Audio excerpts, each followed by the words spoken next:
Hey everyone, hope you're doing great. Welcome back to my channel.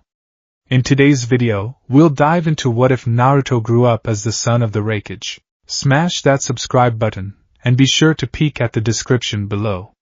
Let's begin. The night sky over the land of fire burned red. From their position 3 miles northeast of Konohagakure, the Kumogakure NBU team watched as something impossible tore through reality itself. Orange-red chakra blazed like a second sun against the darkness, and even at this distance, they could feel the malevolent pressure of it crushing down on their senses. What in the sage's name is that? Breathed one of the younger operatives, his white porcelain mask gleaming in the hellish light.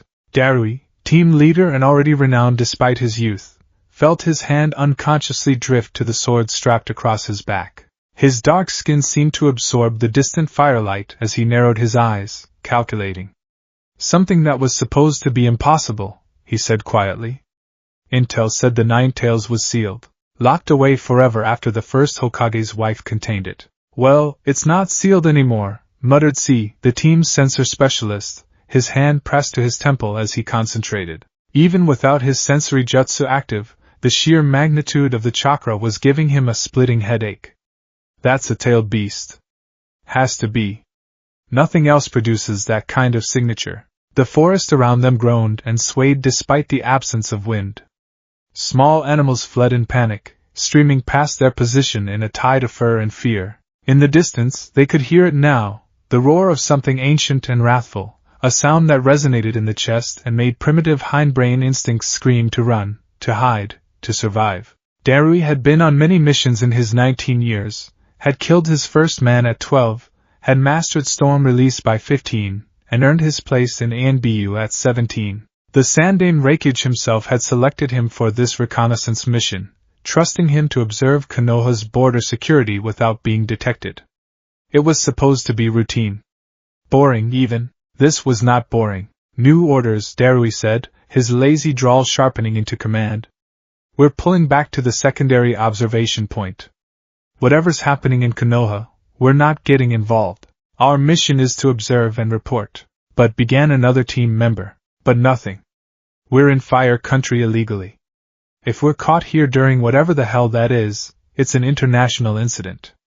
The Raikage-sama would have our heads himself. Darui turned from the apocalyptic sight, every instinct as a shinobi telling him that they needed to be far away from whatever was happening in that village. Move out. They moved through the forest with the fluid silence of elite operatives, putting distance between themselves and the catastrophe unfolding in Konohagakure. But they'd barely traveled half a mile when the world itself seemed to scream. A wave of pure force rolled across the landscape, flattening trees and sending all 5 ANBU members tumbling. Darui caught himself with a chakra-enhanced grip on a tree trunk that was already splintering, hauling himself up as the shockwave passed. His ears rang and for a moment, just a moment, everything was silence. Then the Nine Tails roared again, but this time the sound was different.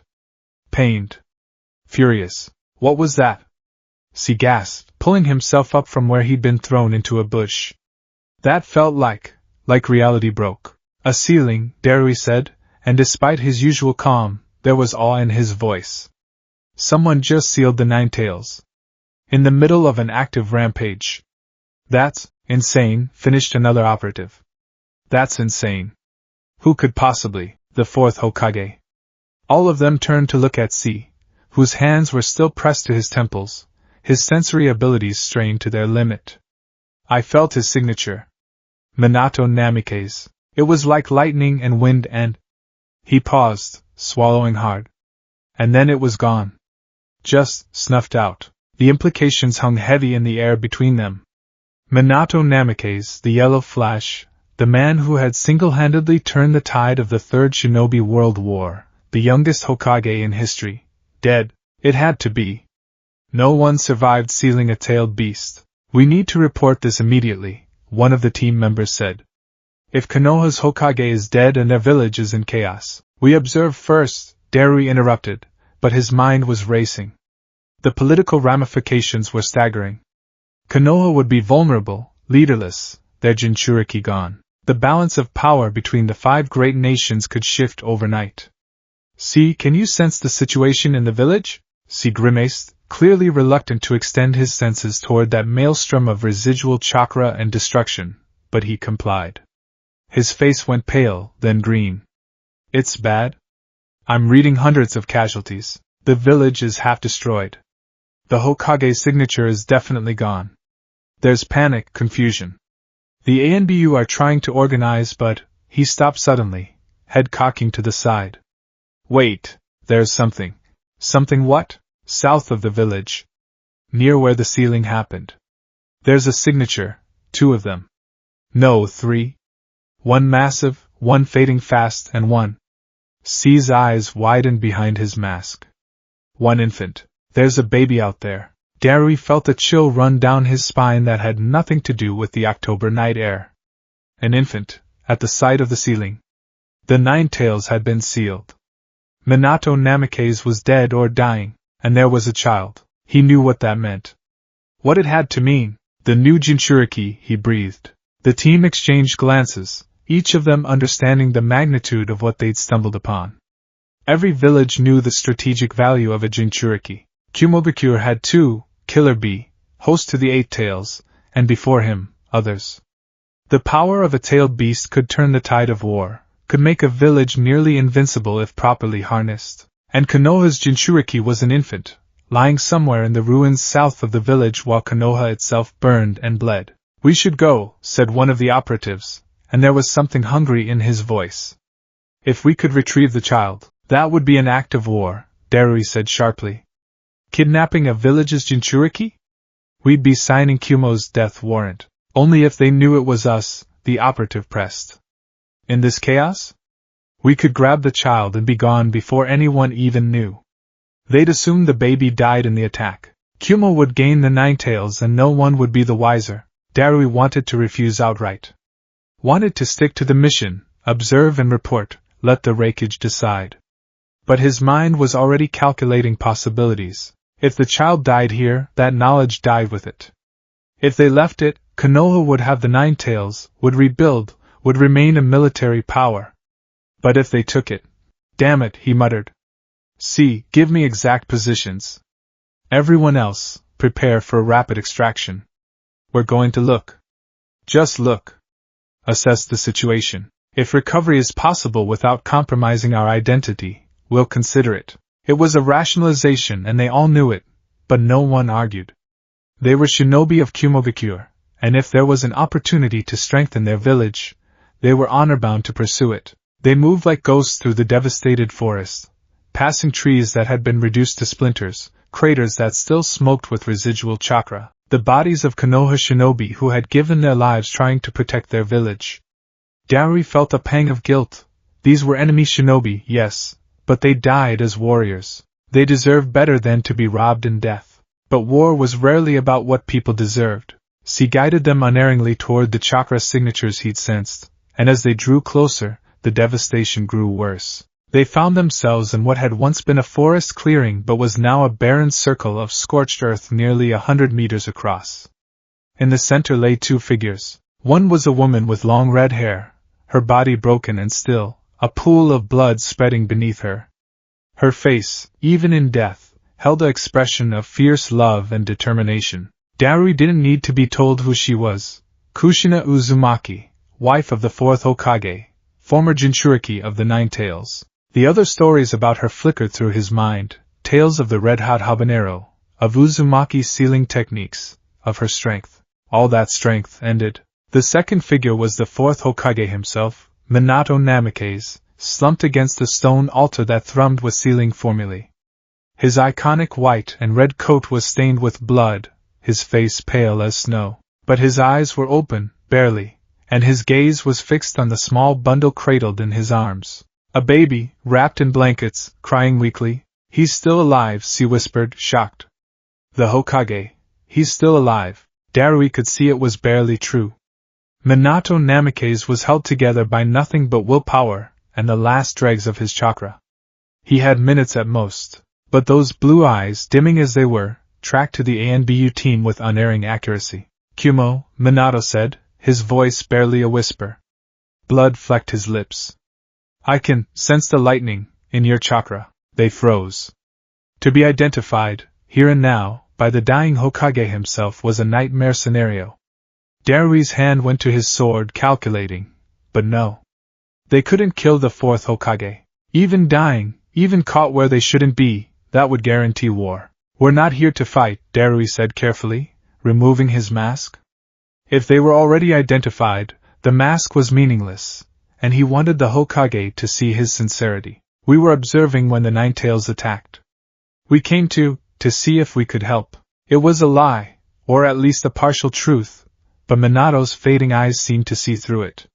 Still, there was no anger in his face, only desperate, aching sadness. My son, Minato whispered, looking down at the infant in his arms. Naruto. I sealed the Ninetales in him. Made him the new Jinchuriki. He coughed, and more blood came. I hoped he would be seen as a hero for containing the beast. But, he trailed off, but Darui understood. Hoped, but feared otherwise. Jinchuriki were rarely treated as heroes. More often they were feared, hated, seen as the very beasts they contained. Darui had seen it himself in smaller villages. The way people looked at Killer Bee with suspicion despite all he'd done for Kumogakure. The Sandaime will protect him, Darui found himself saying, though he wasn't sure why he was offering comfort to a dying enemy. Hiruzen Sarutobi is a good man. Hiruzen is old, and the village will be afraid. Minato's breathing was labored now, each word clearly an effort. They'll see a demon. Not my son. Not Kushina's son. Just the Ninetales. His eyes, so like the infant's, locked onto Darui's. You came to spy. Maybe to steal. I know the value of a Jinchuriki. Darui said nothing. What could he say? Take him, Minato whispered. The clearing went silent except for the infant's crying and the distant sounds of chaos from Konohagakure. What? Darui breathed. Take my son. To Kumo. Minato's hand trembled as he held the baby out slightly. Your village values strength. Respects Jinchuriki. Killer Bee is proof. He's happy. Strong. Accepted. Blood ran from the corner of Minato's mouth. I wanted Naruto to be Hokage. To be loved. But now I just want him to be happy. To be safe. If I'm gone, if Kushina is gone, he'll have no one. No clan. No protection. Just fear. We can't, he said, but there was uncertainty in his voice. You're asking us to kidnap your son. I'm asking you to save him. Minato's eyes were desperate now, the eyes of a father who knew he was dying and could do nothing for his child. Please. Let him grow strong. Let him be more than a weapon. More than a monster. Let him be a person. Darui felt like the ground had dropped out from under him. This was not what he'd expected. An enemy Hokage, with his dying breath, was trying to give them the Ninetales Jinchuriki. The strategic value was incalculable. But this was also a father trying to save his son. The village will come looking for him, Darui said quietly.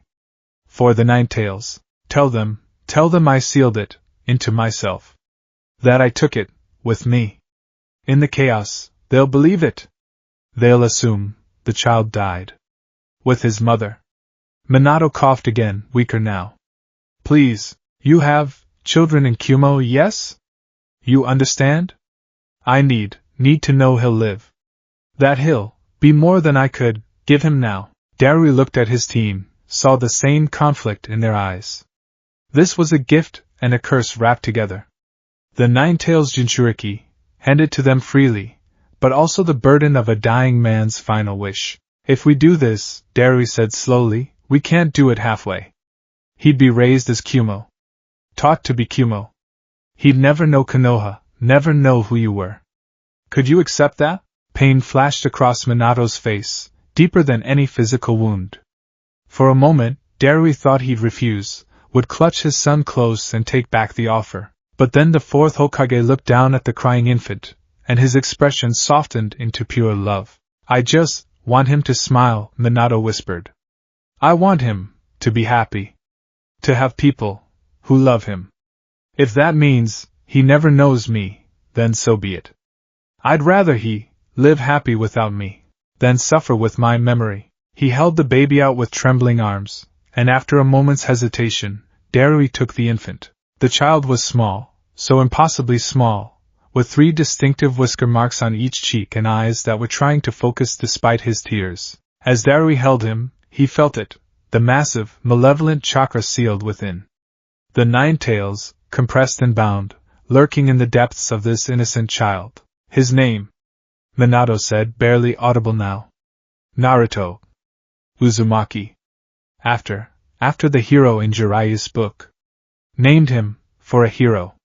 Let him become one. I'll tell the Raikage, Darui promised, and found that he meant it. We'll protect him. Train him. He'll be strong. Minato smiled, and for just a moment, the legendary 4th Hokage shone through the dying man. Thank you? And tell him, when he's older, tell him his father loved him. That we both did? More than anything. I will. Minato's eyes drifted closed, his breathing shallow. Kushina. I'm coming, we'll watch over him, together. And with that, the 4th Hokage, Minato Namikaze, the yellow flash of Konoha, was gone. For a long moment, the Kumo Anbu stood in silence, the weight of what had just transpired settling over them like a heavy cloak. In Darui's arms, the infant, Naruto, had stopped crying, as if sensing something fundamental had changed. We need to move, she said quietly. The search parties will be spreading out soon. If we're going to do this, we have to go now. Darui nodded, carefully securing the baby in a makeshift sling against his chest. We leave no evidence. No trace that we were here. As far as Konoha knows, the 9 tails died with the 4th Hokage and his son perished with his mother. They moved with practiced efficiency, erasing their tracks, setting up false trails. She used his sensory abilities to guide them away from the Konoha search patterns, and within an hour, they were miles away, racing through the forest toward the land of lightning's border. Behind them, in Konohagakure, chaos reigned. Hiruzen Sarutobi, the 3rd Hokage who had come out of retirement to face the 9 tails, stood amid the ruins of his village and felt older than his 68 years. Around him, Anbu and Jonin worked frantically to put out fires, search for survivors, organize the defense in case of follow-up attacks. The Yondaime was dead. Kushina was dead. So many others were dead. And the 9 tails was gone. Hokage-sama. An Anbu appeared at his elbow, kneeling. We've searched the entire southern quadrant. We found the 4th and Kushina-sama, but there's no sign of the child. Hiruzen's heart, already heavy, sank further. He'd known, of course. Minato had told him the plan, had explained that he would seal the 9 tails into his own son. Hiruzen had tried to argue, to offer himself as the vessel instead, but Minato had been adamant. It had to be a newborn, someone who could grow with the seal, learn to master it over time. Expand the search, Hiruzen ordered, though he knew it was futile. The child must be found. But 3 days of searching turned up nothing. No body, no sign, no trace. It was as if infant Naruto Uzumaki had simply vanished into the smoke and chaos of that terrible night. And with him, apparently, the 9 tails. The council debated endlessly. Some believed the 9 tails had escaped, was roaming free somewhere in the land of fire. Others thought perhaps Minato's seal had done something unexpected, trapped the beast in a way they didn't understand. A few whispered that perhaps another village had struck during the chaos, stealing the Jinchuriki while Konoha was vulnerable. But there was no proof of any of it. Eventually, reluctantly, Hiruzen declared that both the child and the 9 tails were lost. It was the only conclusion that fit the evidence, or lack thereof. The 4th Hokage's son had died the same night as his father, and the 9 tails had somehow been destroyed or dispersed in the ceiling. It was a lie that the village desperately wanted to believe, because the alternative, that their most powerful weapon was out there somewhere, unaccounted for, was too terrifying to contemplate. And so Konoha mourned its Hokage, rebuilt its walls, and tried to move forward without knowing that its greatest legacy was already 100 miles away, in the arms of their rivals. The journey to Kumogakure took 3 days of hard travel. Darui and his team moved in shifts, never stopping for more than a few hours, always keeping at least 2 people awake and alert. The infant Naruto proved surprisingly easy to care for. He cried when hungry or uncomfortable, but otherwise seemed content, often sleeping peacefully against Darui's chest. It was during the quiet moments, usually in the pre-dawn hours, that Darui felt the weight of what they'd done.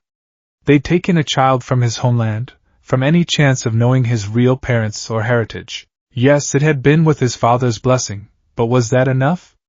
Could it ever be enough? But then he'd feel the chakra lurking in the infant, the vast and terrible power of the Nine Tails, and he'd think about what Minato had said about fear and hatred. He'd think about Killer Bee, who was beloved in Kumo, who wore his status as Jinchuriki like a badge of honor. Maybe the fourth Hokage had been right. Maybe this child would have a better life in the land of lightning. It was a justification, but Darui needed it. They crossed into the land of lightning on the fourth day, and immediately dispatched C ahead to inform the Raikage of their approach and their acquisition. The response came swiftly. Proceed directly to the village, tell no one what you carry, report to the Raikage immediately upon arrival. Kumogakure was a stark contrast to Konoha. Where the Leaf Village nestled in forests and valleys, Kumo perched among mountain peaks, its buildings carved into cliff faces and connected by bridges that spanned dizzying heights. It was a village that reflected its philosophy, harsh, uncompromising, but unshakable. They entered through a side gate, avoiding the main entrance, and moved through empty corridors toward the Raikage's tower. It was late night, but Darui knew the Sandaime Raikage would be awake and waiting. The Raikage's office was a Spartan affair, a massive desk, shelves of scrolls, and windows that looked out over the nighttime village. Standing at those windows were two figures, the third Raikage, a mountain of a man even in his advanced age, and his son A, already massive and powerful in his own right at 25. Lord Raikage, Darui said, kneeling and carefully cradling the sleeping infant. I've returned from the reconnaissance mission with unexpected developments. So C informed me, the third Raikage rumbled, his voice like distant thunder. You've brought me Konoha's Nine Tails Jinchuriki. Do you have any idea what you've done? Yes, sir. I've potentially started a war, compromised our relations with Konoha, and violated at least 6 international treaties. Darui met his leader's eyes steadily. And I'd do it again. The Raikage's eyebrows rose. Explain. Darui did, laying out the entire story, the attack, the discovery, the dying Hokage's request. He left nothing out, including his own doubts and the moral complexity of the situation. When he finished, silence filled the office. I was the first to speak, his voice hard. This is a trap. It has to be. The fourth Hokage would never willingly give up his village's Jinchuriki. He wasn't giving up a Jinchuriki, Darui said quietly. He was trying to save his son. Those are the same thing, are they? Darui looked at the Sandaime Raikage. Lord Raikage, you've raised A to be your successor, to be strong and capable. But if you died when he was an infant, if you knew the village would fear him or hate him, that he'd grow up alone and despised, would you still leave him there? Or would you try to give him a chance at something better? The third Raikage's expression was unreadable as he moved closer, looking down at the sleeping child in Darui's arms. The infant stirred, one tiny hand emerging from the blankets to grasp at the air. 3 whisker marks, the Raikage observed. Evidence of the Nine Tails' influence, even this young. He was quiet for a long moment. This child is the son of Minato Namikaze. The yellow flash killed dozens of our shinobi during the war. He crippled our eastern offensive single-handedly. Yes, sir. And you want me to raise his son as one of ours. I want you to save a child and gain the Nine Tails, Darui said bluntly. The political benefit aside, this infant has done nothing wrong. He's a victim of circumstance, just like all Jinchuriki. But unlike most, he has a chance to grow up in a village that already respects what he carries. That knows how to train him, protect him, help him. Scoffed. Sentimentality from an ANBU. What's next, poetry? But the third Raikage was still looking at the child, his weathered face thoughtful. B was 8 when we sealed the 8 tails in him. Old enough to understand what was happening, old enough to be terrified. It took years before he could sleep without nightmares. He reached out one massive hand, and the infant's tiny fingers wrapped around his pinky. This child won't remember anything else. To him, Kumo will simply be home. Father, You can't seriously be considering this, A protested. The risk is substantial, the Raikage interrupted. But so is the opportunity. The Nine Tails is the strongest of the tailed beasts. If we can raise its Jinchuriki from infancy, train him in our techniques, ensure his loyalty, we would have an unparalleled weapon, and if Konoha finds out, they'll say we stole him. Then we make sure they never find out. The Raikage's eyes hardened. Darui, your report will state that you observed the Nine Tails attack, that you witnessed the deaths of the fourth Hokage and his family, and that in the chaos, the Nine Tails appeared to be destroyed or dispersed. Nothing about the child. That part of the mission never happened. Yes, sir. The Raikage looked at A. As for Konoha discovering him later, we'll deal with that if it happens. The child will be raised as Kumo. He'll look different from Konoha Shinobi, act different, fight different. Even if someone suspects, proving it will be nearly impossible. You're going to claim him, A said slowly. Actually claim him as yours. I'm going to give him a home, the Raikage corrected. And yes, I'll claim him. It's not unprecedented. I took in that Hyuga girl's child when she defected, and 2 others over the years. This will simply be one more. An orphan rescued from the war's aftermath. A's jaw clenched, but he nodded slowly. He might not agree, but he wouldn't countermand his father. The third Raikage gently took the infant from Darui's arms, holding him with surprising tenderness for such a large man. The baby blinked up at him with curious blue eyes. Naruto Uzumaki, your father called you. Named you for a hero. The Raikage smiled slightly. Very well. But here, you'll need a name that won't raise suspicions. Your mother's clan name is too distinctive. We could simply call him Naruto, Darui suggested. It's not an uncommon name in the land of lightning. No one would connect it to Konoha. True. And we'll give him my family name. The Raikage's voice was firm. He'll be Naruto Yatsuki. My adopted son, brother to A. That will give him the protection and status he'll need. In Darui's arms, the child yawned widely, completely unaware that his entire future had just been decided. That he'd gone from the son of Konoha's greatest hero to the adopted son of Kumo's Raikage. That his life would be thunder and lightning instead of leaves and fire. There will be complications, the Raikage continued, more to himself than anyone else. The council will have questions. The village will gossip. And in 16 years or so, we'll need to explain to the boy himself where he really came from. Will we? A asked. Why not let him believe the lie? It would be simpler. Because he deserves the truth, the Raikage said firmly. Perhaps not now, perhaps not for years, but eventually. His father gave him to us to protect him, to give him a better life. But he also asked that the boy know he was loved. We'll honor that, when the time is right. He looked down at the infant again, and his expression softened in a way few people ever saw. Besides, keeping the truth of the Nine Tails from him would be dangerous. Better he grows up knowing what he carries, learning to work with it like B does with the 8 tails. B, Darui said suddenly. He should meet Naruto. Learn from him. B could teach him what it means to be a Jinchuriki. In time, the Raikage agreed. First, we need to establish the child's presence in the village naturally. I'll announce that I've taken in another war orphan. It won't be questioned. The sage knows there are enough orphans from the last war.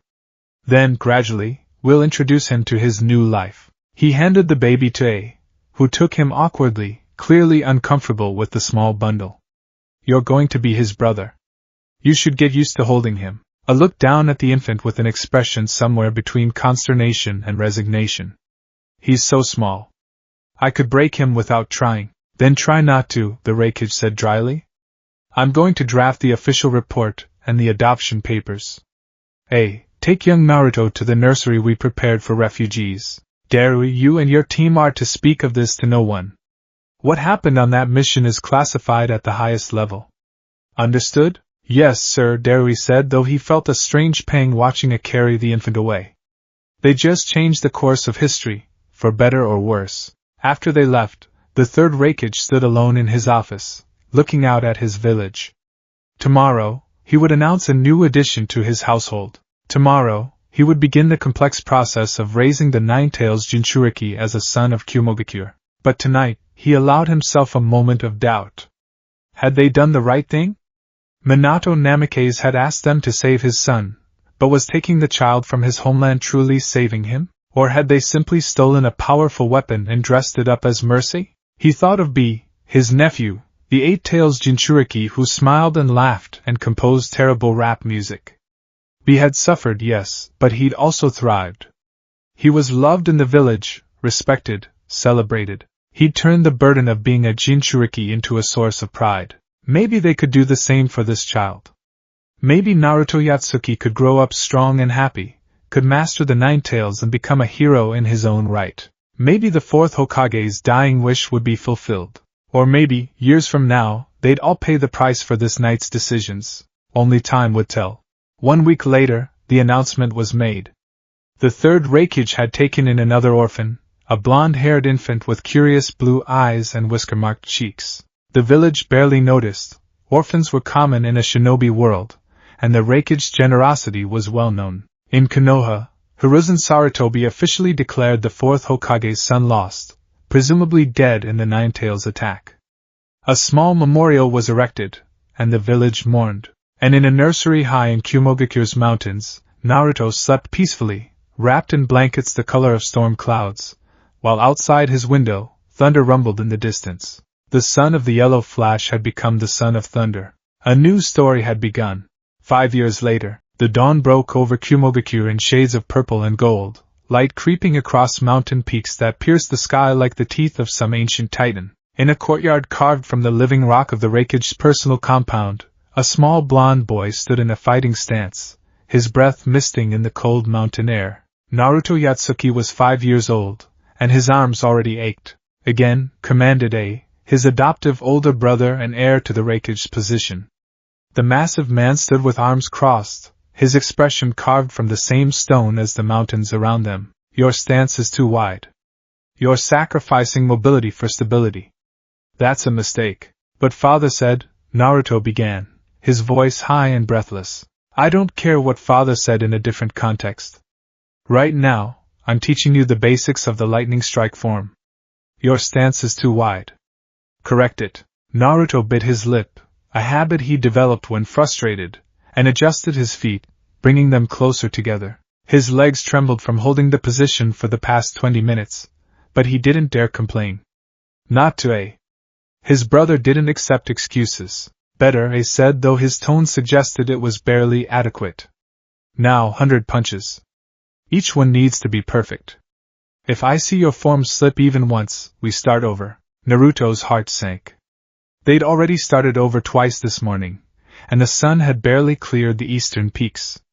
But he set his jaw, another habit, this one inherited from watching it himself, and began. 1, 2, 3. His small fist cut through the cold air, each punch accompanied by a sharp exhale just as he'd been taught. Kumogakure's fighting style wasn't like the techniques used in other villages. It was direct, brutal, efficient. No wasted movement. No unnecessary flourishes.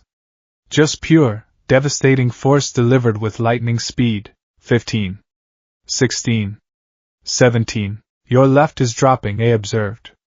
Protect your ribs or an enemy will break them. Naruto adjusted, feeling the burn in his shoulders intensify. He was only 5, but in Kumogakure, training began early. Especially for the Raikage sons. Especially for Jinchuriki. 32. 33. 34. He didn't know when he'd first learned what he was. The knowledge seemed to have always been there, woven into the fabric of his earliest memories. You are special, Naruto. You carry the Nine Tails, the most powerful of the tailed beasts. It makes you strong, but also dangerous. You must learn control. Unlike the Konoha that might have been, Kumogakure didn't hide the truth of Jinchuriki from its people. The village knew what Naruto was, knew what slumbered inside him, and rather than fear him for it, they expected greatness. The pressure was immense. 51. 52. 53. Faster, A said. In a real fight, your enemy won't wait for you to wind up each strike. Speed, Naruto. Lightning doesn't hesitate. Naruto increased his pace, even though his muscles screamed in protest. Sweat ran down his face despite the mountain cold, and his breath came in harsh gasps. 78. 79. 80. Think about what you're doing, A continued, his voice steady and relentless. Every punch is a weapon. Every movement has purpose. Kumo shinobi don't waste energy on flash or style. We are the storm, unstoppable, overwhelming, inevitable. 97. 98. 99. 100. Naruto gasped, completing the final punch with the last of his strength. His arms dropped to his sides, trembling uncontrollably. I walked a slow circle around him, examining his stance, his form, his breathing. Finally, he nodded once. Acceptable. Your endurance is improving. Coming from A, that was high praise. Naruto felt a warm glow of pride despite his exhaustion. But you're still too slow, A continued, crushing that pride as efficiently as he did everything else. At your age, I could do 200 punches before breakfast. You're the Nine-Tails Jinchuriki. You should be faster, stronger, better than I was. The power inside you should make you superior to normal children. And just like that, the warmth turned to ice in Naruto's stomach. It was always like this. It would give the smallest hint of approval, then immediately pivot to what Naruto lacked. Nothing was ever quite good enough. I'm trying, Naruto said quietly. Trying isn't enough. Results matter. When you face an enemy, they won't care that you tried hard before they cut your throat. A's voice was harsh, but his eyes held something else. Concern, maybe? Or fear. The world will test you harder than anyone else because of what you carry. You need to be harder than the world. Before Naruto could respond, another voice cut through the morning air. Yo, check it out. Little bro's up and about. Training hard, no doubt. Yeah. Both Naruto and A turned to see Killer Bee approaching, the Eight-Tails Jinchuriki moving with his characteristic swagger.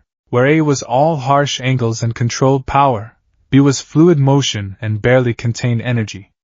His dark sunglasses glinted in the dawn light, and he was already bobbing his head to some internal rhythm. Naruto's face split into a genuine smile for the first time that morning. Uncle B, that's right, little man. Your favorite uncle's here with a plan. Gonna teach you something grand. Yeah. B struck a pose that was probably meant to be cool but looked vaguely ridiculous. A sighed heavily. Must you speak like that? It's called style, bro. Something you should know. Let the rhythm flow.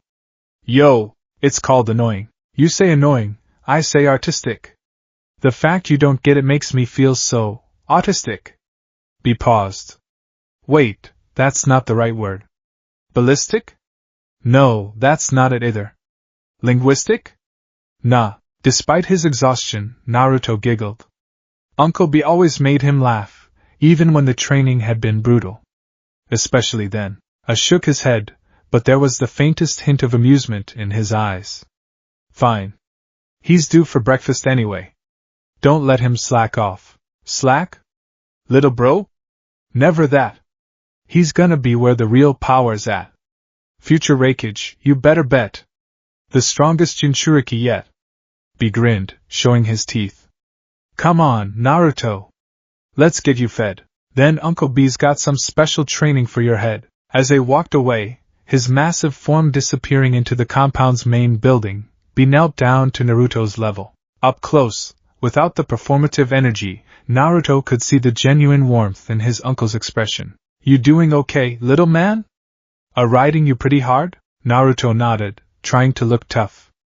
I can handle it. I have to be strong. Strong, yeah, that's true. But you also gotta be you. B ruffled Naruto's blonde hair affectionately. Being the Raikage's son, being a Jinchuriki, that's a lot of pressure for someone so small. Don't forget to be a kid sometimes too, yeah? But father says, I know what your pops says. He said the same things to A, and look how that turned out. Dude's got all the personality of a boulder. B stood up, stretching. Come on, let's grab some food, then I want to show you something cool. They made their way to the dining hall, a large room with windows that overlooked the village below. Kumobikyu was already coming alive, shinobi moving through the streets, merchants opening shops, the steady hum of a military village going about its business. Breakfast in the Raikage's household was a substantial affair. Rice, miso soup, grilled fish, pickled vegetables, and more. Naruto attacked the food with the single-minded focus of a child who'd been training since dawn, while B ate more leisurely, occasionally breaking into improvised raps about the quality of the fish or the texture of the rice. Where's father? Naruto asked between mouthfuls. Raikage's got meetings all day. Border disputes with Earth Country, trade negotiations with Water Country, the usual political stuff. Boring adult things. B waved dismissively. Which means we've got the whole day for training. Naruto's enthusiasm dimmed slightly. More training. Always more training. B caught the look and laughed. Not that kind of training, little man. Today, we're gonna work on something way more important than punches and stances. Today, we're gonna talk to your tenant. Naruto froze, his chopsticks halfway to his mouth. The Nine Tails? That's right. You're 5 years old now, old enough to start understanding what it means to be a Jinchuriki. And the first lesson is this: the tailed beast isn't just power you use, it's a partner you work with. Is that how it is with you and the Eight Tails? B's grin widened. Me and Gyuki? We're tight, like day and night. He's my partner, my friend, my power source to the end. And you and the Nine Tails, Kurama, that's his name, you two can be the same. Kurama, Naruto whispered, testing the name. He'd always thought of the presence inside him as just the Nine Tails, a force of nature, a source of power and danger. But a name made it real. Made it a person. After breakfast, B led Naruto to a private training room deep in the compound. It was small, bare, with ceiling formally inscribed along the walls, a safety measure in case something went wrong when Jinchuriki trained. Alright, little bro, sit down, cross your legs, get comfortable. B demonstrated, settling into a lotus position with practiced ease. Naruto mimicked him, though his shorter legs made the position awkward. Now close your eyes and look inside yourself. Not with your eyes, but with your mind. Follow your chakra, find the place where it's strongest, where it's different. That's where Kurama is. Naruto closed his eyes, feeling silly. Look inside himself? What did that even mean? But he tried, focusing on the sensation he sometimes felt in his stomach. A warmth, a presence, something vast and deep like an ocean beneath a thin sheet of ice. At first, there was nothing but darkness. Then, gradually, he became aware of a space. A massive sewer-like chamber with pipes running along the walls and water covering the floor. It felt wrong, this place, not scary exactly, but oppressive. Restricted. And at the end of the chamber, behind enormous bars sealed with a paper tag bearing the character for seal, two massive red eyes opened. Naruto gasped but didn't pull back. He'd been told about this, prepared for this, but the reality was overwhelming. The presence behind those bars was incomprehensibly huge, ancient, powerful beyond measure. A child, rumbled a voice like an earthquake-given sound. They send me a child. I'm Naruto, he said, surprised his mental voice didn't shake. Naruto Yatsuki. I'm 5 years old, and I'm going to be the Raikage someday. There was a long pause. Then, incredibly, a sound that might have been laughter, or maybe just contempt. Naruto. Named for a fish cake. How absurd. The eyes drew closer, and Naruto could make out more of the form behind the bars. Massive paws, fur the color of fire, tails that seemed to fill the entire back of the chamber. Do you know what I am, child? You're the Nine Tails. The strongest tailed beast. You attacked Konoha 5 years ago, and the fourth Hokage sealed you inside me. Naruto had been told a version of the story, carefully edited to remove his true parentage. As far as he knew, he was just a convenient newborn who'd been chosen to be the vessel. The fourth Hokage, Kurama repeated, and something dark entered his tone. Minato Namikaze. Yes, I remember. He and his wife, the previous Jinchuriki. They sealed me into their own son and sent him away. The great fox's eyes narrowed. Do you understand what that means, kid? You're in the wrong village. This isn't your home. Naruto felt his stomach clench. This is my home. Kumogakure is my home. The Raikage is my father. The Raikage stole you. He saved me. The words burst out before Naruto could stop them. That's what father said, that my birth parents died, and he took me in. He gave me a home, a family. Brother A and Uncle B and everyone. That's real. Kurama regarded him silently for a long moment. You have spirit. That's good. You'll need it. The great fox shifted, and the movement made the entire mindscape tremble. Very well, Kit. You want to know what it means to be my Jinchuriki? It means you're a weapon. A tool. They'll use you until you break, and then they'll seal me into someone else, and the cycle will continue. It's what humans do. Uncle B isn't a weapon, Naruto protested. He's a hero. Everyone loves him. The Eight Tails is different. Gyuki is softer. More trusting. Kurama's tails lashed. I am the Nine Tails. I am hatred and power given form. I will not be tamed by a child. I don't want to tame you, Naruto said, remembering what B had told him. I want us to be partners. Uncle B says that's how it should work. Partners, Kurama scoffed. You're 5 years old. You can barely throw a proper punch. What could you possibly offer me as a partner? I don't know yet, Naruto admitted. But I'm going to get stronger. Way stronger. Strong enough that everyone will respect me. Strong enough to be Raikage. And if we work together, we can both be stronger. Right. The fox was silent for so long that Naruto wondered if he'd said something wrong. Then, finally, you're either very brave or very foolish. Possibly both. One massive paw came forward, pressing against the bars of the cage. Very well, Kit. I'll make you a deal. You want my power? Earn it. Get stronger. Prove you're worthy of the Namake's blood in your veins, even if you don't know it yet. And maybe, I'll consider not making your life a living hell. It wasn't the partnership that B had described, but it was something. Naruto nodded. Deal. I'll prove it. I'll show you I'm strong enough. We'll see. The red eyes began to dim. Now get out of my sight. You're giving me a headache with all that childish optimism. Naruto felt himself being pushed out of the mindscape, pulled back toward consciousness. The last thing he heard was Kurama's voice, quieter now. But Kit, your eyes. You have her eyes. Kushina's eyes. Remember that. Then he was back in the training room, gasping for air. B was watching him carefully, concern evident despite his usual casual demeanor. You okay, little man?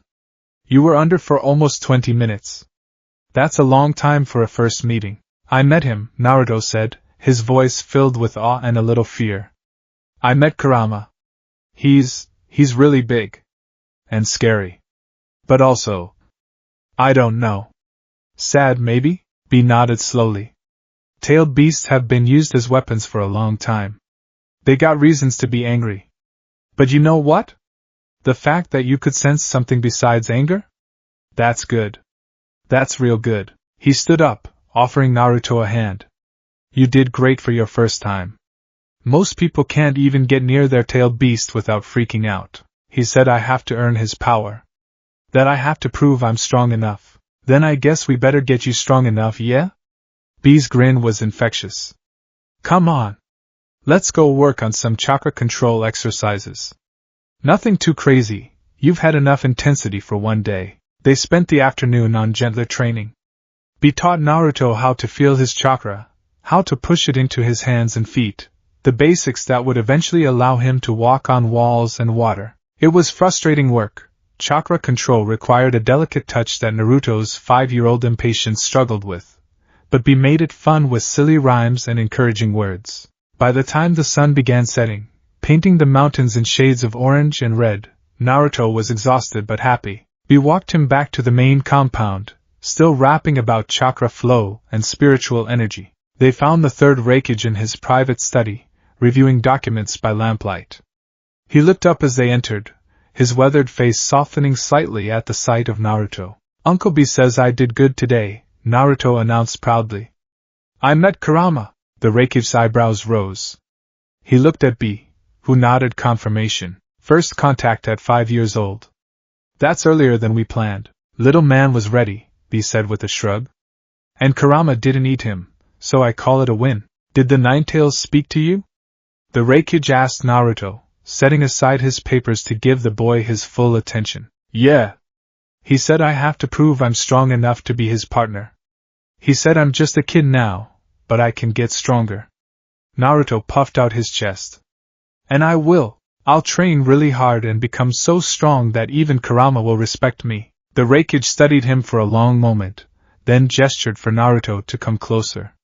When the boy did, the massive man laid a hand on his head, covering almost all of his blonde hair. Strength is important, Naruto. Never forget that. In this world, the strong protect what they value and take what they want. The weak can only suffer. His voice was stern but not unkind. But strength isn't just physical power. It's also strength of will, strength of character. The Nine Tails will test all of these things in you. I won't fail, Naruto said with the absolute certainty of a child who didn't yet understand how hard the world could be. See that you don't. The Raikage removed his hand. You carry the legacy of this village now. Everything you do reflects on Kumogakure, on my household, on the position of Jinchuriki. Success is not optional. It's expected. The weight of those words settled on Naruto's small shoulders like a physical thing. He nodded seriously. Good. Now go clean up for dinner. We're having guests tonight, some of the village council members. You'll need to be on your best behavior. As Naruto scurried off to wash up, B lingered behind. You know, boss, kid's only 5. Maybe we could ease up on the fate of the village speeches? He's 5 years old and carries the 9 tails, the Raikage countered. Do you think our enemies will ease up on him because of his age? Do you think the beast inside him will wait until he's older to test him? He shook his head. No. Better he understands the weight now and grows into it than be crushed by it later. There's a middle ground between crushing weight and total freedom, perhaps. But we don't have the luxury of middle ground. That boy is the son of Minato Namikaze, whether he knows it or not. The 4th Hokage's power runs in his veins. If we don't push him to be extraordinary, we're wasting his potential. B frowned. And if we push too hard, then he'll push back. That's the Uzumaki blood in him. The Raikage permitted himself a small smile. He's stronger than he looks, that one. Reminds me of you at that age, actually. All stubborn determination and naive optimism. Hey, my optimism wasn't naive. It was strategically hopeful. You cried for a week when you first spoke to Gyuki. That was different. Gyuki has, like 7 more tales of scary. Their banter was interrupted by the sound of raised voices from elsewhere in the compound. The Raikage's expression hardened immediately, and both he and B moved toward the commotion. They found A in the compound's entrance hall, facing down 3 civilian members of the village council. Naruto was there too, still dirty from training, looking small and confused beside his older brother's bulk. Completely inappropriate. One of the council members, an older woman with gray hair and sharp eyes, was saying. The boy should not be present at formal council dinners. It sends the wrong message. He's the Raikage's adopted son, A replied, his voice dangerously calm. He has every right to be present. He's a Jinchuriki, another council member countered, a thin man with nervous hands. People are uncomfortable. Surely you understand? No, A said flatly. I don't understand. Killer B is a Jinchuriki and he attends all official functions. Killer B is an adult. A proven shinobi. This child is also a Jinchuriki, also part of this household, also not subject to your approval, A finished. His lightning chakra was beginning to crackle visibly around him, a sign of his growing anger. The Raikage's voice cut through the tension like a blade. Is there a problem here? The council members immediately shifted their attention, bowing respectfully but maintaining their positions. Lord Raikage, we were simply expressing concern about my son attending a dinner in his own home, the Raikage said. I heard. And I'm telling you now that Naruto will attend. Just as he'll attend every official function from this day forward. He is a member of my household and will be treated as such. But the 9 tails, the nervous man began. The 9 tails is sealed. Secured. As much a part of this village's defense as any wall or guard. If you have concerns about security, take them up with the sealing corps. If you have concerns about my family, keep them to yourself. The Raikage's eyes were hard as diamonds. Am I understood? The council members bowed deeper, murmuring assent, but Naruto could see the fear in their eyes. Not fear of the Raikage, though that was certainly present, but fear of him. Of what he carried. As the council members retreated to prepare for dinner, Naruto stood very still, processing what had just happened. He'd known abstractly that some people feared Jinchuriki, but this was the first time he'd felt it directed at him specifically. The Raikage knelt down, bringing himself closer to Naruto's eye level. "Are you alright?" Naruto nodded, but it was a lie and they both knew it. "Listen to me carefully," the Raikage said. "There will always be people who fear power they don't understand. People who see you as the Ninetales first and Naruto second. This is the burden of being a Jinchuriki. Uncle B says people love him," Naruto said quietly. "They do. Now. Because he proved himself worthy of that love through decades of service and sacrifice. You'll have to do the same." The Raikage's expression softened slightly. "But you won't be alone in that journey. You have A, who just defended you without hesitation. You have B, who sees you as his nephew regardless of what you carry. And you have me. And I'll prove myself," Naruto said, finding his resolve again. "I'll become so strong that no one will be able to see me as just the Ninetales. They'll have to recognize Naruto Yatsuki." The Raikage smiled, and it was genuine. "That's my son. Now go get cleaned up. Dinner is in an hour, and I expect you to show these council members exactly how civilized a Jinchuriki can be." Naruto ran off to his room, his earlier exhaustion forgotten in the face of new determination. Behind him, the three adults exchanged glances. "He's got spirit," B observed. "He'll need it," A said. "This won't be the last time someone challenges his place here." "No," the Raikage agreed. "But each challenge will make him stronger. That's the way of Kumogakure. We are forged in storm and tempered by lightning. Naruto will be no different." That night, dinner was a tense affair. Naruto sat at the table in his best clothes, a small yukata in Kumo's traditional colors of white and gray, and tried his hardest to be perfect. He used his chopsticks correctly, didn't speak unless spoken to, and bowed politely when introduced to guests. The council members watched him like hawks observing a snake, waiting for any sign of the beast within. But Naruto gave them nothing.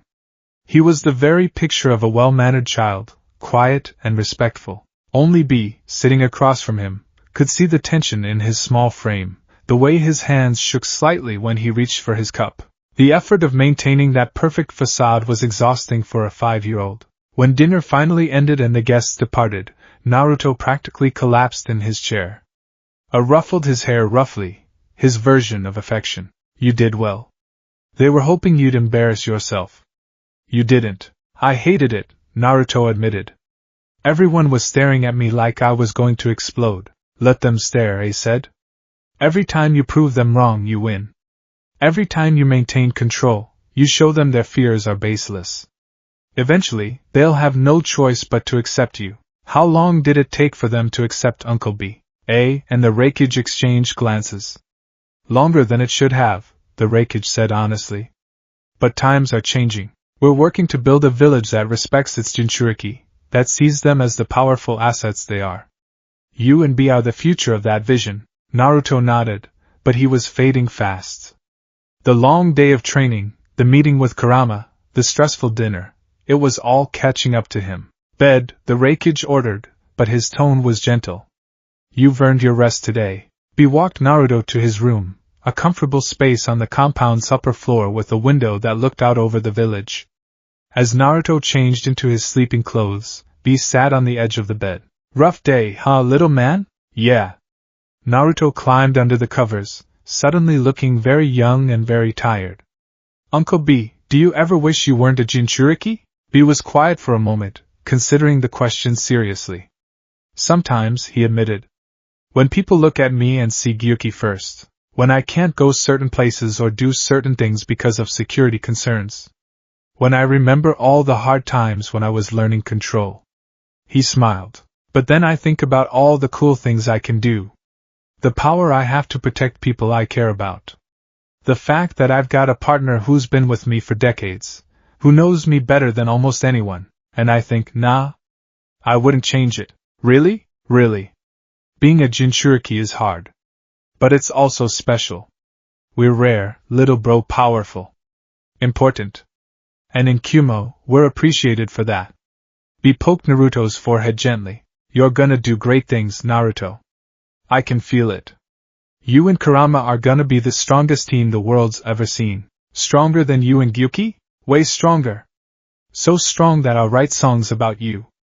The tale of Naruto, the lightning storm kid, who did things that were so cool, other ninjas just had to be paused. Okay, that needs work, but you get the idea, Naruto giggled, his stress melting away under B's infectious enthusiasm. Thanks, Uncle B. Anytime, little man. Now sleep. Tomorrow we're gonna work on that chakra control some more. Maybe if you're real good, I'll teach you how to make a tailed beast bomb. Really? Nah, you're way too young. But maybe in like 10 years. After B left, Naruto lay in the darkness of his room, looking up at the ceiling. His body ached from training.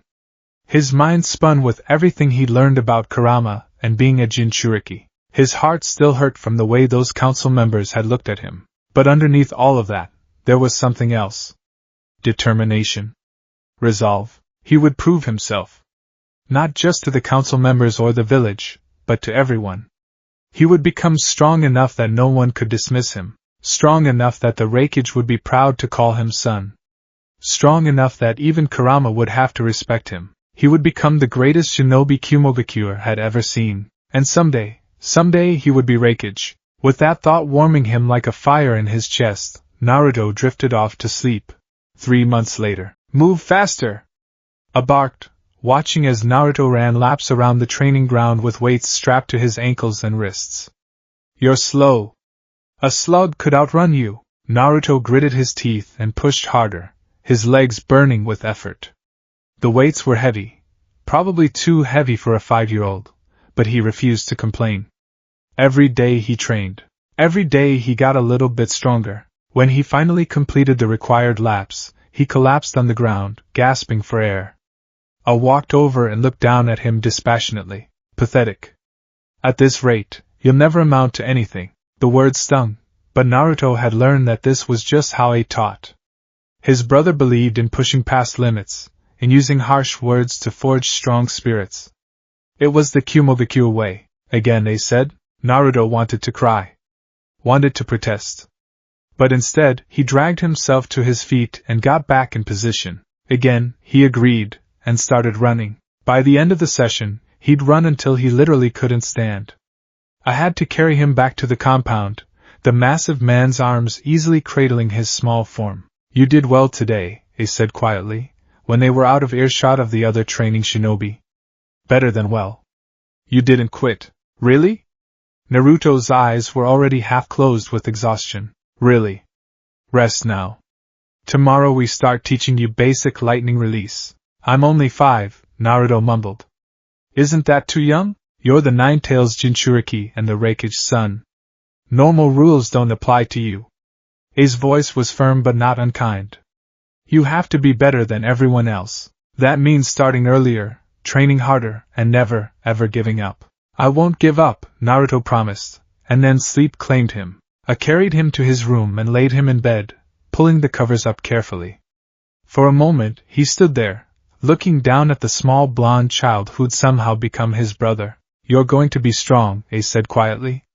Stronger than me. Maybe even stronger than father. I'll make sure of it. He left the room silently, closing the door behind him. In his sleep, Naruto smiled. 2 years later, age 7, Naruto stood in the academy courtyard, surrounded by other children his age who were preparing to enter formal shinobi education. He'd been training with A and B for 2 years now, his body lean and strong for a 7-year-old, his chakra control progressing steadily. But this was different. This was where he'd meet other kids, potential friends and rivals.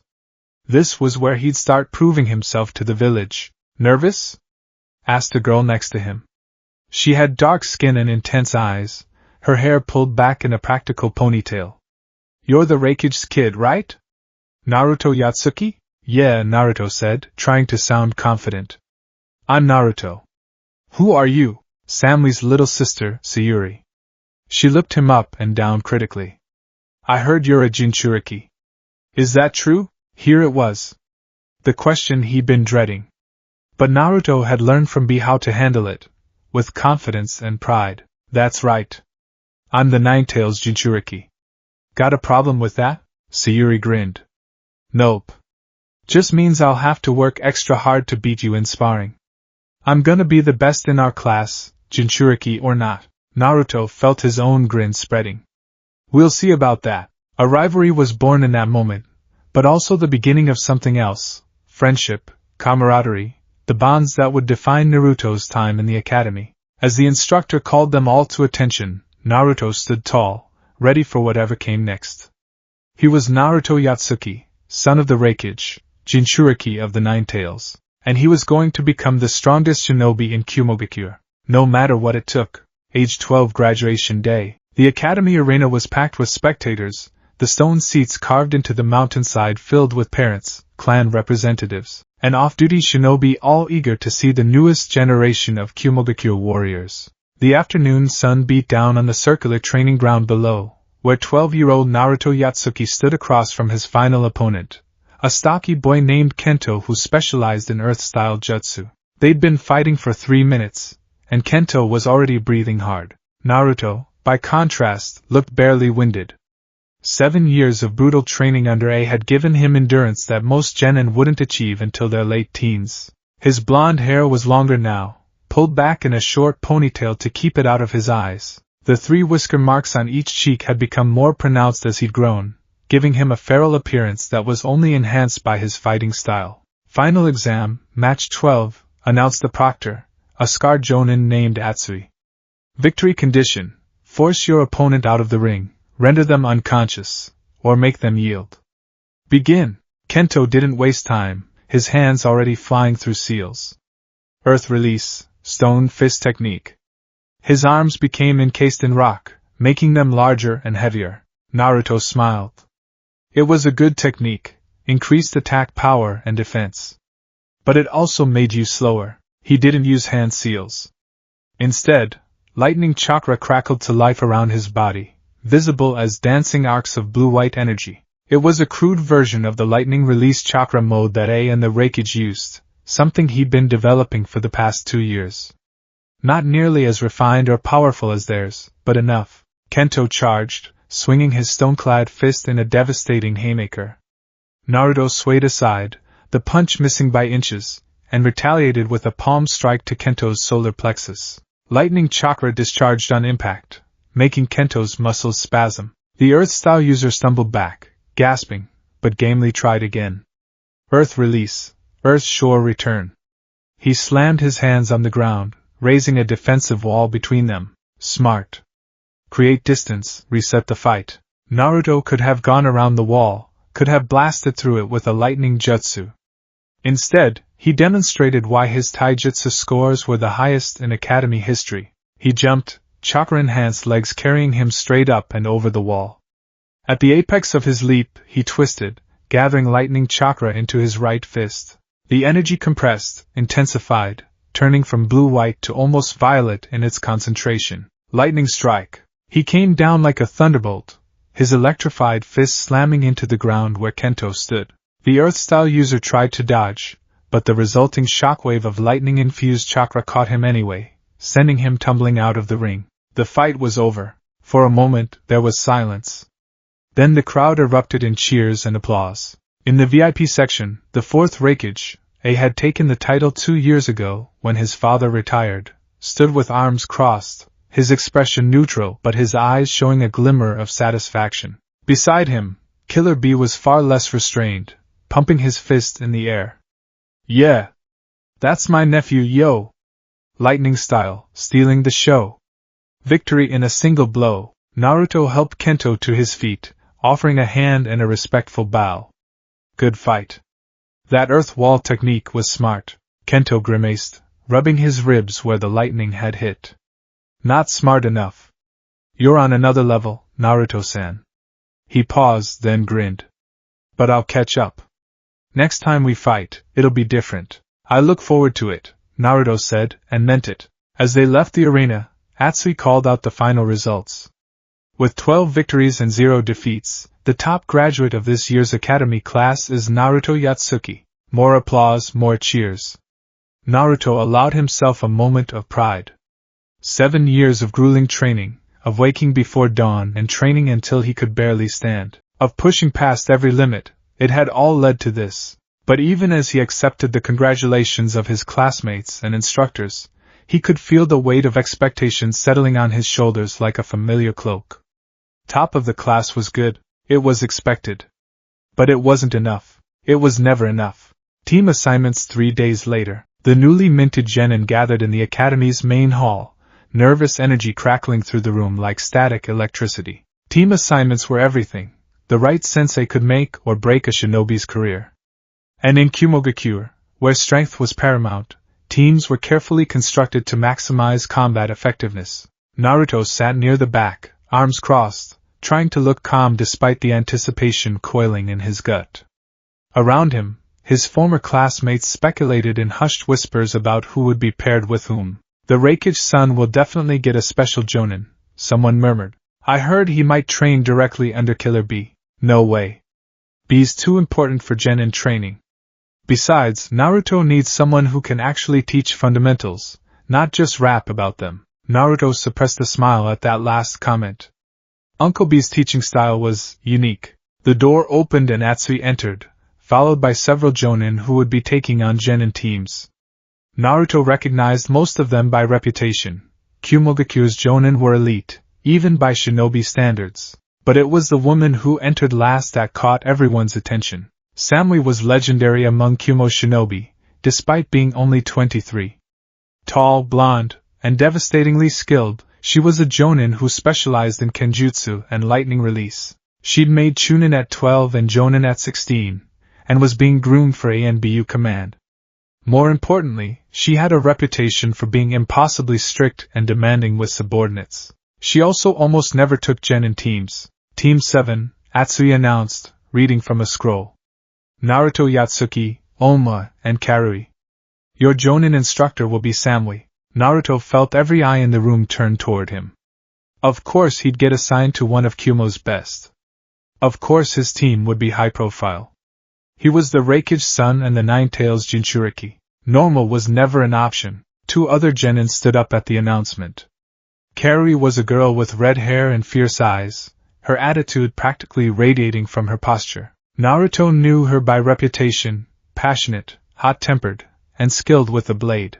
Omo was her opposite in many ways, a thin boy with light-colored hair and a perpetually worried expression. He carried a lollipop in his mouth and a tanto on his back, and Naruto had heard he was actually quite talented despite his anxious demeanor. Samui gestured for them to follow her without a word, and the 3 genin scrambled to comply. She led them to Training Ground 17, a rocky plateau high up in Kumo's mountain range. The wind was fierce here, cold enough to make Karui wrap her arms around herself. Samui seemed unaffected, standing at the edge of the plateau and looking out over the clouds below. First rule, she said without preamble. I don't care who your parents are, what your reputation is, or what you think you deserve. In this team, you start at 0. You prove your worth through actions, not heritage. She turned to face them, her cold blue eyes scanning each genin in turn. Second rule, obedience is not optional. In combat, hesitation kills. When I give an order, you follow it instantly and without question. If you have concerns, voice them before or after the mission, never during. Naruto felt a spike of irritation. He'd spent his whole life following orders, living up to expectations. But he kept his expression neutral. This was a test, obviously. Third rule, we succeed or fail as a team. Individual glory means nothing if your teammates die. You watch their backs, they watch yours. Always. Samui pulled out 3 bells attached to strings from her vest. Now, the traditional genin test. You have until sunset to take these bells from me. There are only 3 bells, and 3 of you, so you might think the task is simple. It's not. Coming at me one at a time will fail. Holding back will fail. And disappointing me. Her eyes went cold, will fail you permanently. Oma's lollipop nearly fell out of his mouth. Permanently? You mean you'd send us back to the academy? Or worse, what if we fail so badly we damage our shinobi records? What if we never become chunin? What if we end up stuck doing D ranks forever? Then I suggest you don't fail, Samui said simply. You have 10 seconds to hide before I start hunting. 10. 9. 8. The three genin scattered. Naruto found himself crouched behind a boulder formation about 50 meters from where they'd started, his mind racing. This was the traditional bell test that all genin teams went through, but the details varied by instructor. Some made it impossible to pass alone, forcing teamwork.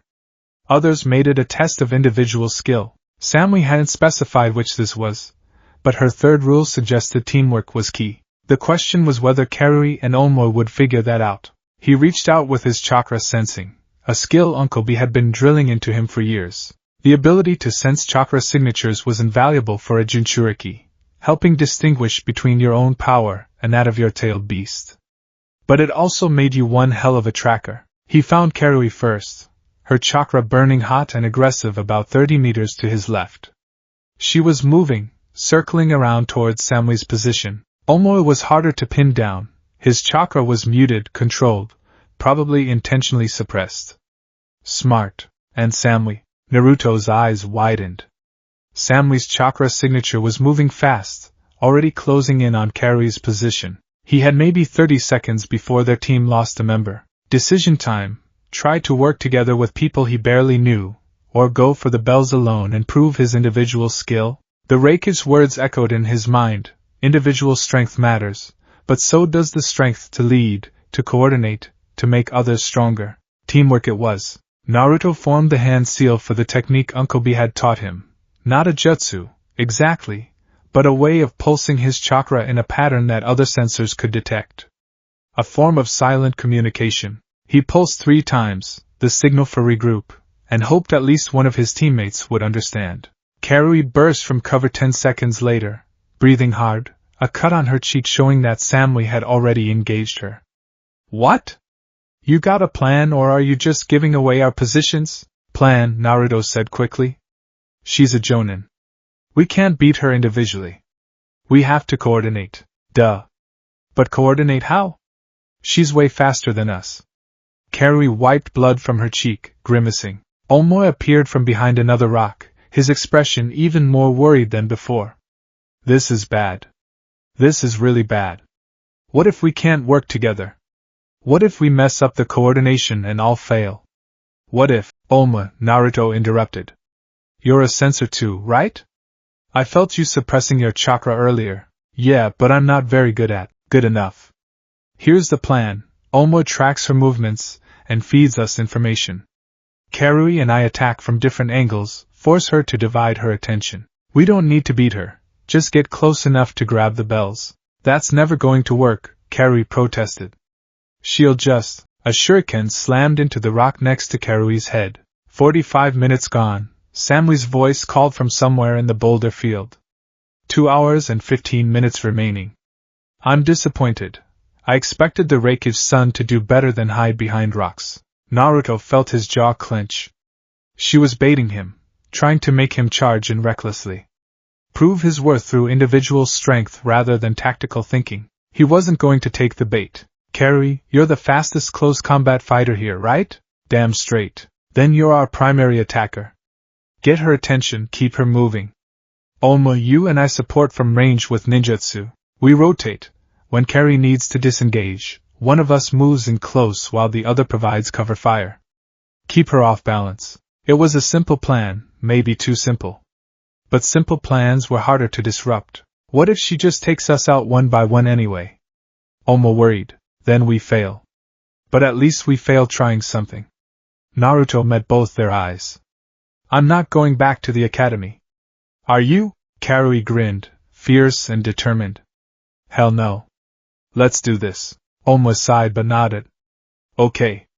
But when this goes wrong, I'm saying I told you so. They split up, moving into position. Naruto could feel his heart pounding with anticipation. This was it. His first real test as a genin, his first time leading a team in combat.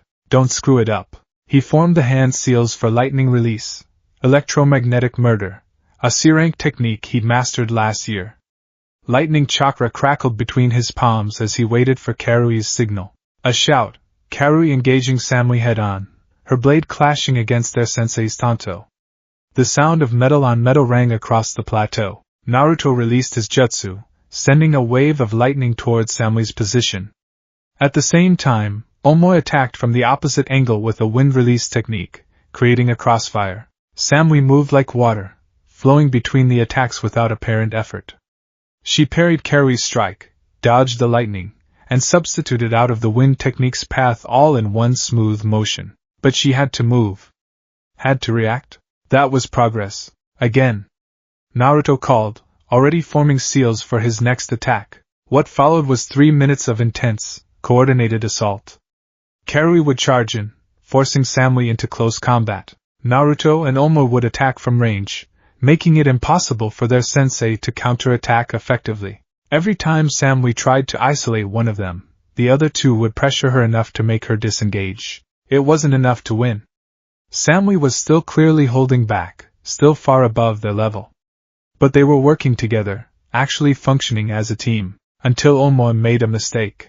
He moved in for a close strike when he should have stayed at range, trying to capitalize on what looked like an opening. Samui caught his tanto with her own blade, twisted it out of his grip, and struck him in the solar plexus with a palm strike that sent him tumbling across the ground. One teammate down. Oma! Karui's attention wavered for just a second, and that second was all Samui needed. She swept Karui's legs and had her pinned in an arm lock before the red-haired girl could react. 2 down. Naruto stood alone, facing his sensei across 10 meters of rocky ground. Omoy was gasping for air, probably had the wind knocked out of him, but wasn't seriously hurt. Karui was trapped but uninjured, and Samui was holding all 3 bells, completely untouched. Well? She asked. What now, Naruto Yatsuki? Do you charge in alone? Try to save your teammates? Or do you give up? Every instinct screamed at him to attack. To prove he was strong enough to take her on alone. To show that he was the Raikage's son, the Nine-Tails Jinchuriki, the top graduate. But that wasn't the lesson here. I give up, he said. Karui's eyes went wide. What? We failed the objective. Charging in alone won't change that. It'll just mean all 3 of us are beaten instead of 2. Naruto met Samui's eyes steadily. You win this round, sensei. For a long moment, Samui stared at him. Then she released Karui and stood up, brushing dust from her vest. Interesting choice. The smart choice, Naruto countered. Fighting a battle you can't win just for pride is stupid. Sometimes you retreat, regroup, and try again. And if there's no time to try again? If lives are on the line, then I'd fight until I couldn't anymore. But this is training, not a life-or-death mission. Knowing the difference matters.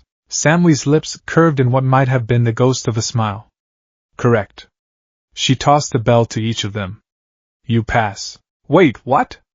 Omoy scrambled to his feet, looking confused. But we didn't take the bells from you. We barely touched you. The objective wasn't to beat me. It was to work as a team, think tactically, and know when to fight and when to fold. Samui's expression returned to its usual cool neutrality. All 3 of you demonstrated adequate teamwork.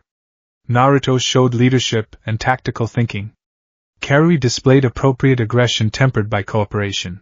Omoy, your sensory skills and suppression techniques are above genin level. She paused, letting that sink in. You're far from perfect. Your coordination is sloppy, your combat experience minimal, and individually you're all weaker than you think you are. But you have potential. I can work with potential. Karui pumped her fist in the air. Yes. We passed. Don't celebrate yet, Samui warned. Passing the genin test just means you've earned the right to take missions and continue training. The real work starts now. We meet tomorrow at dawn, training ground 17. Don't be late. She vanished in a swirl of leaves, using the body flicker technique. The 3 genin looked at each other, a mix of relief and excitement on their faces. We did it, Oma said, sounding surprised. We actually did it. Of course, now we have to worry about what kind of training she'll put us through, and what if it's even worse than the academy, and, Oma, Karui interrupted. Shut up and enjoy the moment. Naruto grinned. Come on. I know a place that makes the best grilled meat in the village. My treat, we're celebrating. As they headed back toward the main village, Naruto felt something unfamiliar and warm in his chest. Team 7 was weird, rough around the edges, and would probably drive him crazy, but they were his team. and that felt pretty good. 6 weeks later, the mission had seemed straightforward enough. Escort a merchant caravan through the northern pass to the border of Frost Country, protect them from bandits, and return. B rank, which was a bit high for fresh genin, but Samui had convinced the mission desk that her team could handle it. She'd been wrong. The bandits hadn't been bandits at all. Naruto pressed his back against the rocky outcropping, breathing hard. Blood ran down his left arm from a kunai wound, and he could taste copper in his mouth from a blow that had split his lip. Beside him, Karui was in similar condition, her sword arm shaking with exhaustion. "Where's Omoi?" she gasped. "Protecting the merchants with Samui-sensei. They retreated to that cave formation we passed." Naruto risked a glance around the rock. 5 enemy shinobi remained, all of them wearing armor that marked them as missing nin from various villages.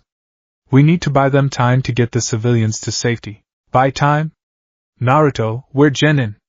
We can't fight 5 Chunin-level opponents. We don't have a choice." And they didn't. The mission had gone wrong fast.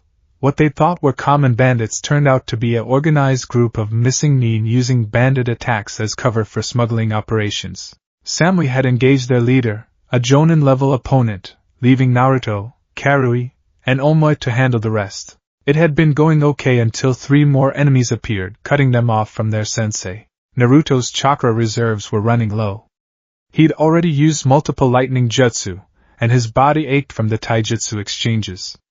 But there was still one source of power he hadn't tapped. "Not yet. Finally ready to ask for help, Kit?" Kurama's voice rumbled in his mind, amused and anticipating. Over the past 7 years, Naruto's relationship with the Ninetales had evolved from outright hostility to something like grudging cooperation. They weren't friends, not like Uncle B and Gyuki, but they'd reached an understanding. "I need your chakra," Naruto thought. "Just a little. Enough to turn the tide. And what do I get in return?" "We survive."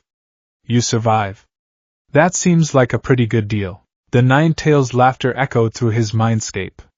"Fair enough. But remember, Kit, my chakra is not gentle.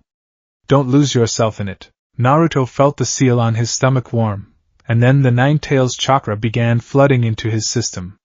It burned like liquid fire, overwhelming and powerful and dangerous. Red chakra began bubbling up around his body, forming a visible cloak. "Naruto?" Karui's voice was suddenly fearful. "What is that?" "Our ace in the hole," he said, and his voice had taken on a rougher quality. "Stay back." He stepped out from behind the rock, and the 5 missing nin immediately focused on him. Their expressions shifted from confidence to uncertainty as they saw the red chakra cloak, felt the malevolent pressure of the Ninetales' power. "That's a Jinchuriki, the Ninetales kid from Kumo." Naruto didn't give them time to coordinate. He moved, and with Kurama's chakra enhancing his speed, he was faster than he'd ever been. His fist crashed into the first missing nin's guard with enough force to send the man flying backward into a boulder. The second enemy tried to hit him with a water jutsu, but the chakra cloak burned it away before it could connect. Naruto formed hand seals with movements blurred by speed, lightning release, false darkness. And a spear of lightning shot from his mouth, striking the water user before he could dodge. 2 down. The remaining 3 attacked together, showing actual tactics. Earth jutsu from one side, wind from another, a physical strike from the third. They were trying to overwhelm him. It almost worked. The earth jutsu caught his leg, rooting him in place. The wind technique cut through the chakra cloak, barely, to score a deep cut across his ribs. And the physical strike would have taken his head off if he hadn't jerked back at the last second. "More power?" Kurama offered, and there was something hungry in his voice. "No." This was already dangerous. Naruto could feel the Ninetales' instincts bleeding into his own, could feel the urge to rip and tear and destroy. If he took more power, he might lose control entirely. Instead, he used what he had more cleverly. He let the chakra cloak extend from his hand, forming a claw of pure energy. The chakra appendage stretched, longer than any human arm, and grabbed the ninja who tried to decapitate him. The missing nin screamed as the corrosive chakra burned through his armor. Naruto pulled, using the chakra arm like a whip, and slammed the enemy into one of his companions. They went down in a tangle of limbs. The final missing nin, seeing 4 of his companions defeated in under a minute, made the smart choice, he ran. Naruto almost chased him. The Nine-Tails chakra was singing in his veins, urging him to hunt, to finish what he'd started. But he forced himself to stay still, to breathe, to push the foreign chakra back down. Coward, Kurama grumbled. We could have caught him. We won. That's enough. Boring. The red chakra receded, sinking back beneath the seal, and Naruto immediately felt the cost. His legs gave out, and he collapsed to his knees, every muscle trembling. Using Kurama's chakra was like borrowing strength from tomorrow. You paid for it later. Naruto! Karui was at his side, helping support him. Are you okay? What was that? I've heard about Jinchuriki using their tail beast chakra, but seeing it is scary? Naruto offered weakly. I was going to say incredible. You took down 4 Chunin-level opponents in like a minute.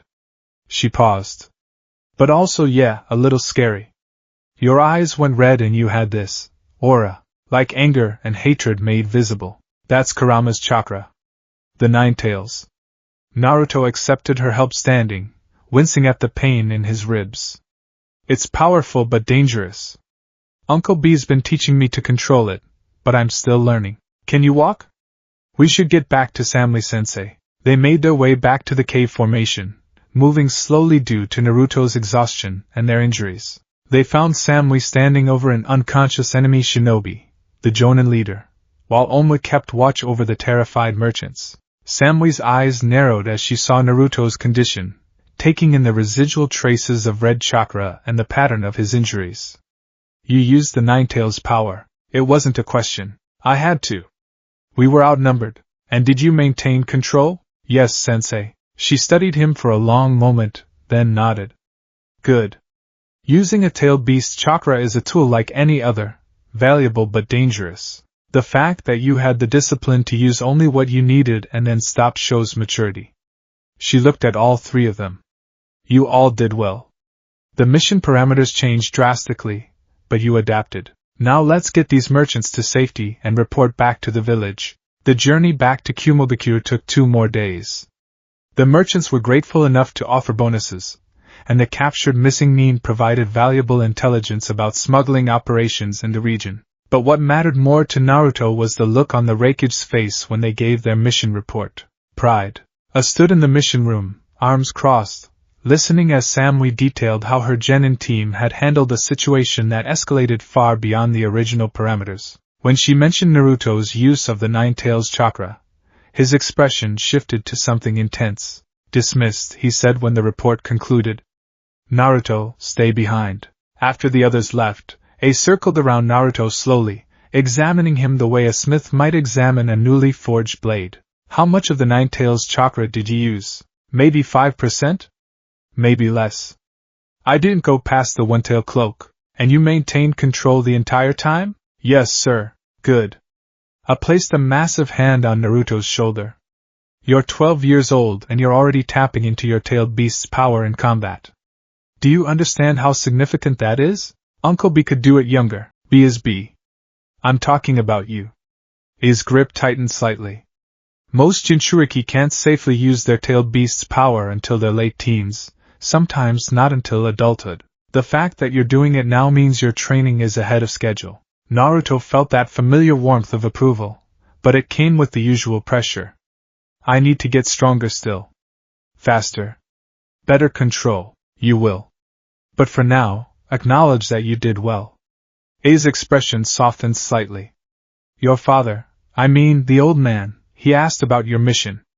He'll want a personal report later. He's proud of you, even if he doesn't say it often. The mention of the 3rd Raikage made Naruto smile. I had taken the title 2 years ago, but the old Raikage was still active, still training, still very much a presence in Kumo politics and in Naruto's life. I'll go see him tonight, Naruto promised. Do that. And Naruto? I waited until the boy met his eyes. You're becoming the shinobi I knew you could be. Keep it up. Coming from A, that was practically poetry. 3 months later, Naruto's reputation had grown considerably since that first B-rank mission. Team 7 took on increasingly difficult assignments, and Naruto's use of the Nine-Tails chakra became something of a signature move. Combined with his lightning release techniques, It created a unique fighting style that was starting to get noticed. The nickname appeared after a particularly successful mission where Naruto had used lightning chakra and the Nine Tails power simultaneously, creating an effect that looked like black and red lightning dancing around his body. The Black Lightning Prince, merchants called him, spreading the title through their trading routes. Naruto wasn't sure how he felt about it. On one hand, having a nickname meant he was being recognized, that his skills were worthy of note. On the other hand, it felt pretentious. He was 12, not some legendary shinobi. Titles are earned through action, Uncle B told him when they trained together. You did the actions, so the title's yours. Black Lightning Prince has a nice ring. Makes me wanna sing about thunder and power and a whole lot of. Please don't, Naruto interrupted, grinning despite himself.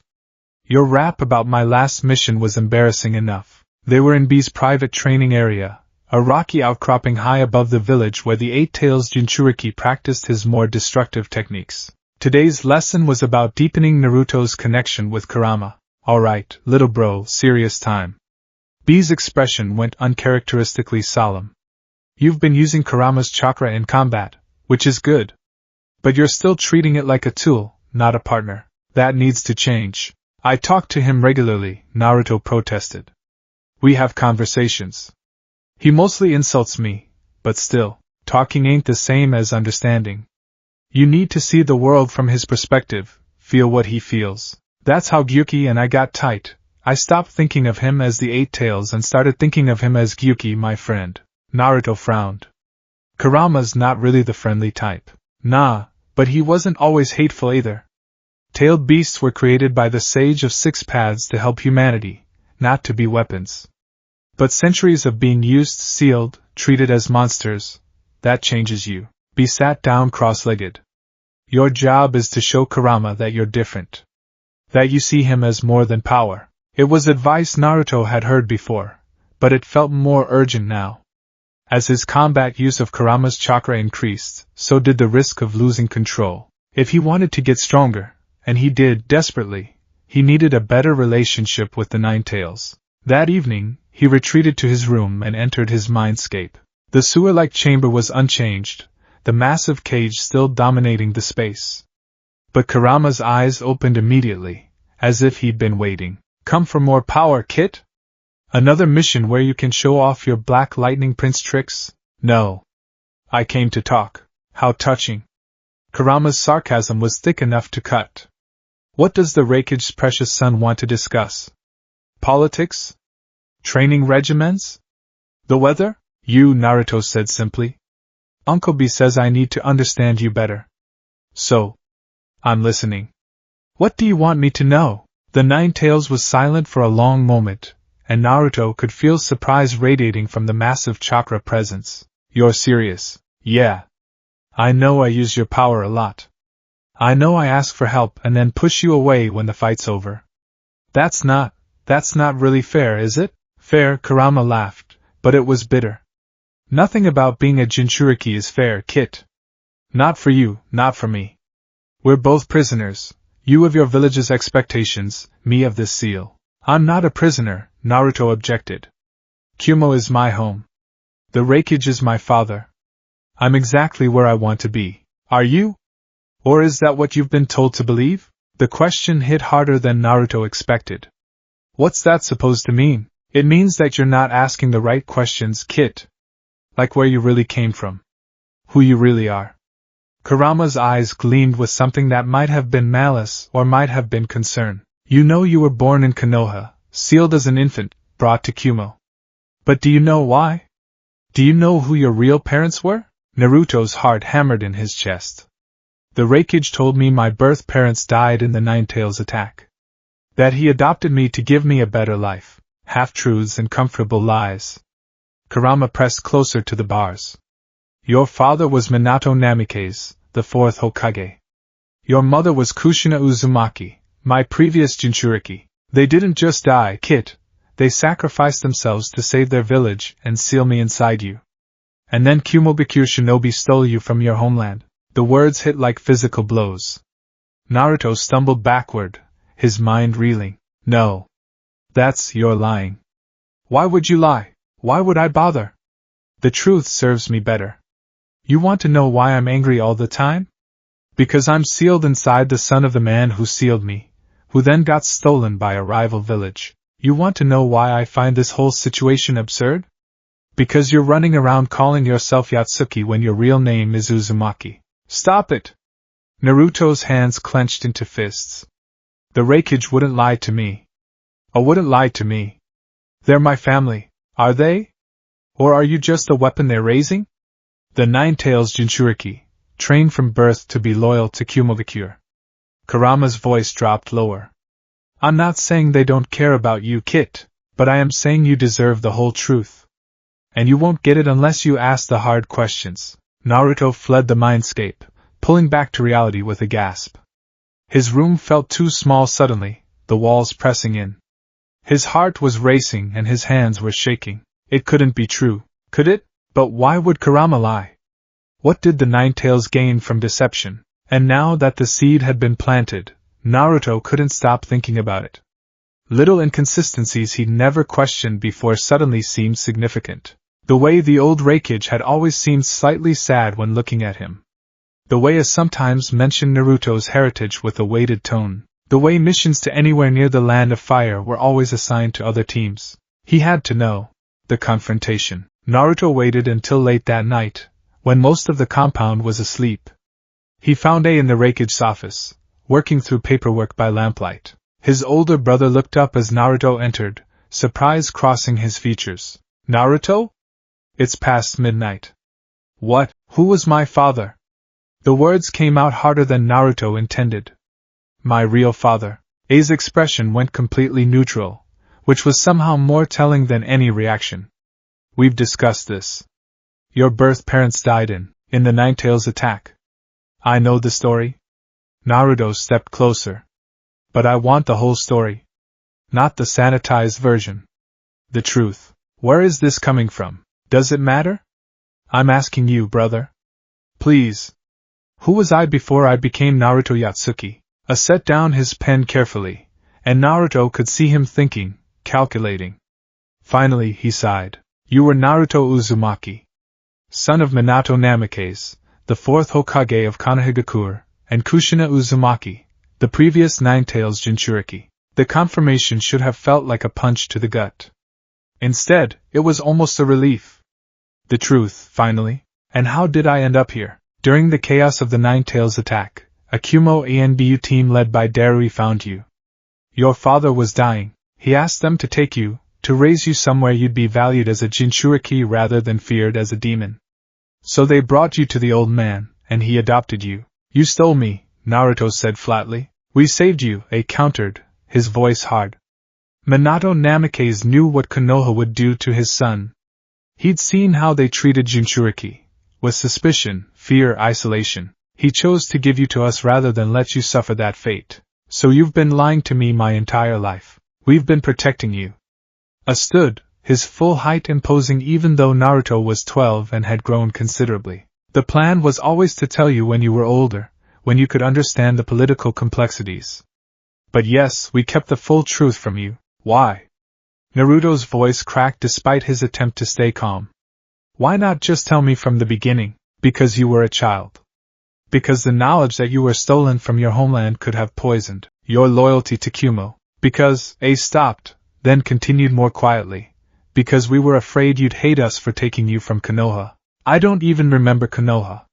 How could I hate you for taking me from something I never knew? Exactly. You're Kumo. You've always been Kumo. Your birth village doesn't define you, your choices do. Your actions do. A move closer. Does it change anything, learning that your biological father was the fourth Hokage? You barely remember him. The man who raised you, who trained you, who shaped you into the shinobi you're becoming, that's the old man. That's me, we're your family. Naruto wanted to argue, wanted to rage against the deception. But A was right, damn him.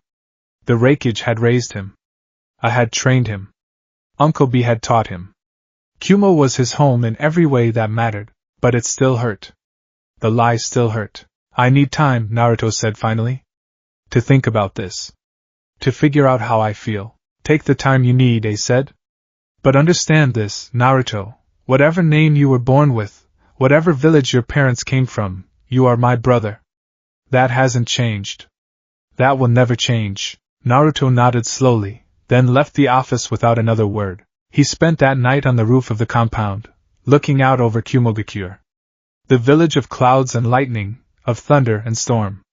His village. So now you know, Kurama rumbled in his mind. What will you do with that knowledge? I don't know yet, Naruto admitted. Part of me is angry. They lied. But part of me understands why. The human heart is complicated. I've never understood it. What about you? Naruto asked. You were inside my mother. Did you know her? Kurama was quiet for a long time. Kushina Uzumaki was strong. Fierce. She treated me with more kindness than any Jinchuriki before her, though I was too angry to appreciate it then. A pause. You have her spirit, Kit. Her determination. Whether you call yourself Uzumaki or Yatsuki, that's your real inheritance. Naruto sat with that knowledge as the sun began to rise over the mountains, painting the clouds in shades of gold and purple. He was Naruto Uzumaki, son of the fourth Hokage, and he was Naruto Yatsuki, son of the Raikage. Somehow, he'd have to figure out how to be both.